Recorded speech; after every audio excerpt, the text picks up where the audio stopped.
medaglia d'argento per lei.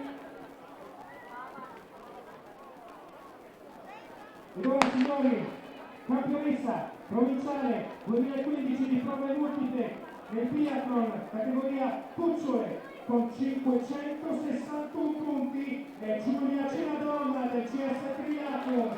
Grandissima prestazione per lei, peggio stratosferico. Naturalmente medaglia d'oro e la maglia arancione di campionessa provinciale 2015 categoria cucciole.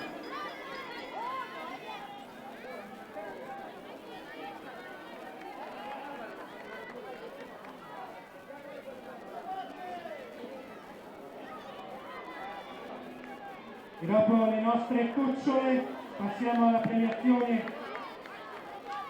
dei cuccioli. Prima seguiamo la gara dei 600 cadetti.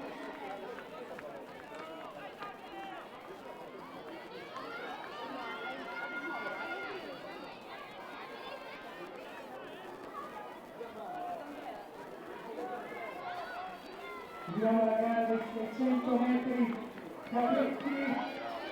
Ultimi 100 metri davanti seguito alle 132 di Emiliano Baresco, seguito da Alessandro La Rose ed Emiliano Baresco che va a vincere la terza piazza in un arrivo a 2 con Mio Madella.